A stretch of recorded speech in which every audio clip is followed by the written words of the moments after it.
اور ابھی اس دکھ درد سے سب لوگ گزر رہے تھے تو آپ نے دیکھا کہ کیسے 11,000 کے جو کانکن تھے ان کو ذبح کیا گیا.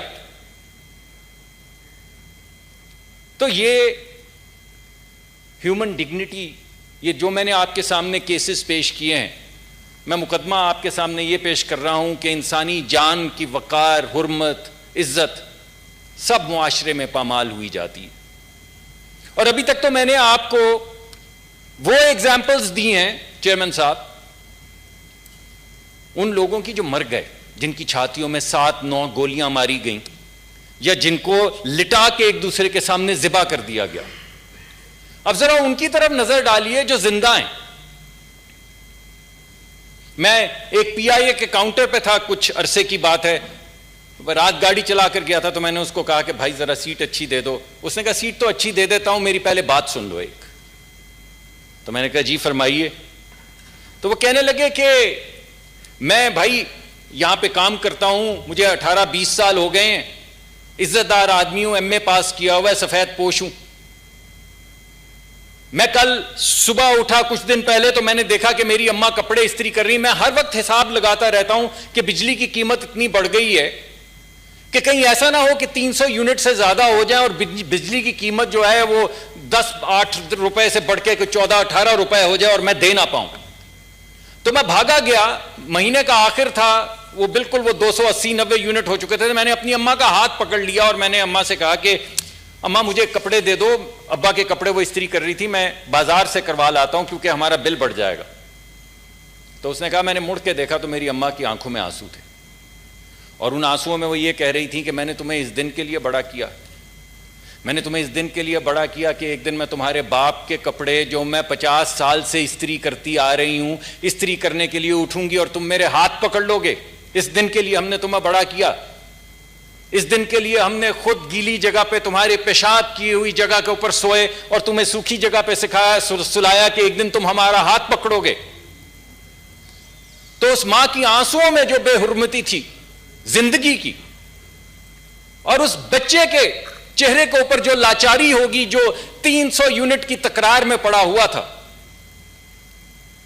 یہ مقدمہ بھی میں آپ کے سامنے رکھنا چاہتا ہوں کہ اگر آپ بجلی کا بل دیتے ہیں تو بچوں کی فیس نہیں بھر پاتے، آپ بچوں کی فیس دینے کے لیے نکلتے ہیں تو 3 وقت کا کھانا نہیں دے پاتے، آپ 3 وقت کا کھانا دینے کی کوشش کرتے ہیں تو ماں باپ کی دوا جو 500-550% بڑھ چکی ہے وہ گھر نہیں لا پاتے.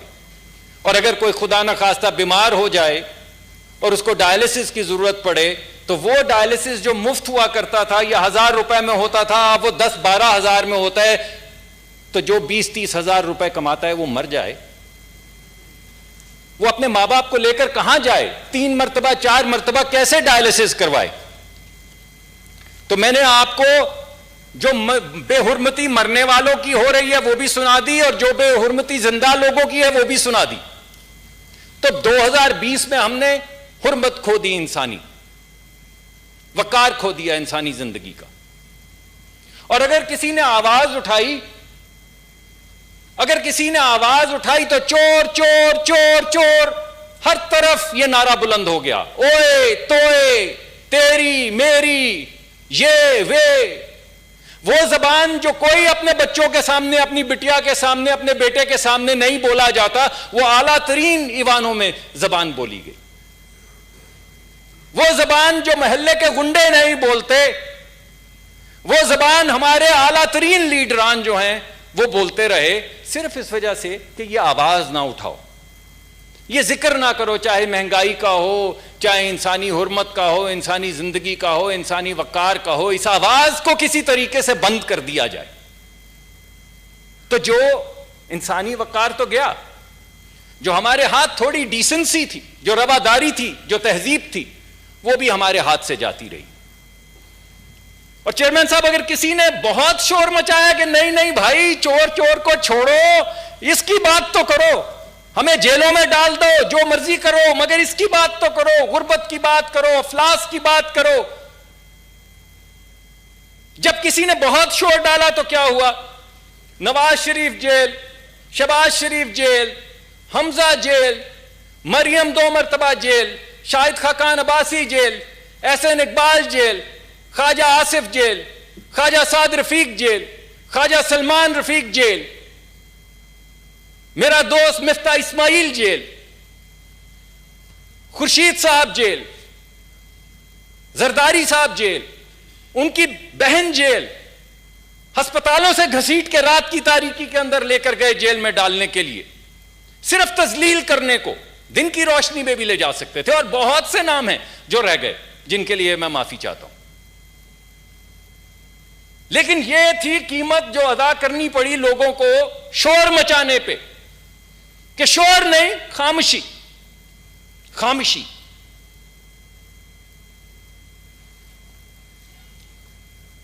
عجیب سی بات ہے کہ یہ سب جیل، مگر ای او بی آئی پہ خاموشی.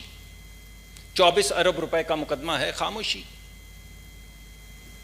این آئی سی ایل پہ خاموشی، مالن جبا پہ خاموشی، بی آر ٹی پہ خاموشی. احتساب کمیشن کے آپ کو یاد ہوگا جرنیل صاحب تھے جنہوں نے کہا کہ کڑیاں ہتھ کڑی کی شکل میں 5 وزراء تک جاتی ہیں. وہ کون وزراء تھے؟ وہ کون سی کڑیاں اور کہاں گئی ہتھ کڑیاں؟ خاموشی. ہر طرف ایک خاموشی ہے. تو عجیب سا لگتا ہے، عجیب سا لگتا ہے کہ ایک طرف تو جو آواز اٹھائے وہ تمام کی تمام لیڈرشپ، پیپلز پارٹی کی، ہماری، آپ کی، اور اس طرف بینچ کے بیٹھے ہوئے تمام پارٹیز جو ہیں وہ جیل، کیونکہ ان کا احتساب ضروری ہے. دوسری مرتبہ اللہ اکبر. اللہ. سینٹ اجلاس وقفے کے بعد دوبارہ شروع ہو گیا ہے. مصدق ملک اظہار خیال کر رہے ہیں. پکڑ کے ہیروین ڈال کے جیل کی کال کوٹری میں نہ پھینک سکیں تو پھر وزیر اعظم بننے کا ان کا فائدہ کیا؟ پھر طاقت کاہے کی؟ جیل کی صعوبتیں تو ہم سہ لیں گے، مگر آپ کو کیا اندازہ ہے چیئرمین صاحب کہ اس کے نتیجے میں ادارے جو ہیں ان کی جو عزت ہمارے دل میں تھی، جو میرا تیسرا مقدمہ تھا، کہ اداروں کے ساتھ کیا ہو رہا ہے؟ آپ نے ایک آزاد کیا نیب کا ادارہ، تو 70 سالہ بوڑھے لڑکھڑاتے، لاٹھیاں ٹیکتے آپ نے دیکھے ٹیلی ویژن کے اوپر، گھسیٹے گئے. آپ نے ایک مرے ہوئے استاد کو ہتھکڑی لگے دیکھی، مرنے کے بعد اس کو ہتھکڑی لگا کر لے کے گئے، اس کی تصویریں بنائیں اور یہ کہا کہ یہ ہم اس لیے دکھا رہے ہیں کہ لوگوں کو عبرت ہو.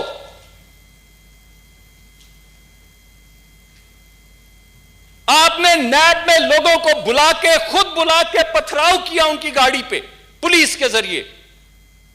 یہ ایک ادارہ آزاد کرنے کی وجہ کا نتیجہ ہے.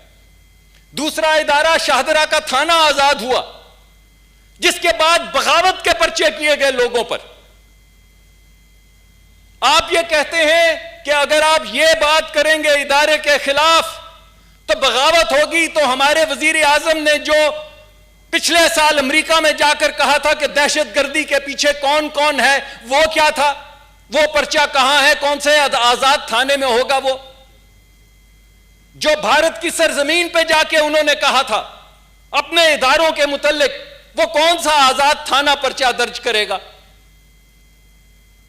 اور ڈھاکہ کا تو میں ذکر نہیں کرتا کہ اس حوالے سے انہوں نے کیا بات کی تھی، میری اپنی زبان لڑکھڑاتی وہ بات کرتے. تو یہ کیسے ہو سکتا ہے کہ ایک ہی بات آپ کریں تو وفادار اور ہم کریں تو غدار؟ آپ مجھے بتائیے کہ اداروں کا کیا وقار رہ جائے گا؟ وہ کون سا ادارہ ہے جس پہ ہمیں اعتماد رہ جائے گا کہ ہاں یہاں سے ہمیں انصاف ملے گا؟ ملک صاحب پلیز آپ پوائنٹ اپ کریں، دوسرے بھائیوں نے بھی بولنا ہے. جی میں ختم کیے دیتا ہوں. اگر ہم یہ تمام گفتگو جو میں نے فرمائی ہے پارلیمان لے کر آئیں تو این آر او کے نعرے لگتے ہیں. اسپیکر صاحب کو کہا میٹنگ بلائیے، پرائم منسٹر صاحب نے اسی دن صبح تقریر کی کہ یہ میٹنگ نہیں ہے، این آر او مانگنے آ رہے ہیں. یعنی اگر ہمیں این آر او نہیں چاہیے تو ہم نہ پارلیمان میں آئیں نہ ان سے گفتگو کریں. نہ پارلیمان کی وقت رہی، عزت رہی، نہ اس پہ اعتماد رہا، نہ پولیس پہ اعتماد رہا، نہ نیب پہ اعتماد رہا، اور نہ کسی اور ادارے پہ اعتماد رہا. تو سب کچھ کھو گیا. یعنی انسانی وقار گیا، human dignity, human decency, basic decency, یعنی ہمارا رکھ رکھاؤ, ہماری تہذیب, ہمارا ایک دوسرے سے بات کرنے کا انداز گیا. حکومت کے رویے کی وجہ سے اداروں کے اوپر جو پہلے ہی اعتماد آپ کے سامنے ہی ہے جیسا وہ تیسا تھا, وہ بھی گیا. اور سب سے بڑھ کے چیئرمین صاحب, امید گئی. اور آخر میں یہ جو میں نے تمام حوالہ جات آپ کے سامنے پیش کیے ہیں, میں چاہتا تو یہ تھا چیئرمین صاحب آپ تشریف رکھتے, آپ سے بڑی محبت کا رشتہ ہے, میں چاہتا تھا کہ میری گفتگو آپ بھی سن لیتے, لیکن خیر آپ کی میں سن رہا تھا. جی, تو میں بس یہی آپ کے سامنے چیئرمین صاحب آخری التماس پیش کرتا ہوں کہ یہ داغ داغ اجالا, یہ شب گزیدہ سحر, ہمیں تلاش تھی جس کی, وہ انتظار تھا جس کا, یہ وہ سحر تو نہیں, یہ وہ سحر تو نہیں جس کی آرزو لے کر چلے تھے یار کہ مل جائے گی کہیں نہ کہیں, یہ وہ سحر تو نہیں. اور میں اپنے دوستوں کو, دونوں طرف آئل کے بیٹھے ہوئے دوستوں سے یہ التماس کروں گا کہ ابھی گرانی شب میں کمی نہیں آئی, نجات دیدہ و دل کی گھڑی نہیں آئی, چلے چلو کہ وہ منزل ابھی نہیں آئی. مگر جس روش سے ہم چل رہے ہیں چیئرمین صاحب, وہ منزل 2021 میں دور دور تک نظر نہیں آ رہی. بہت بہت شکریہ.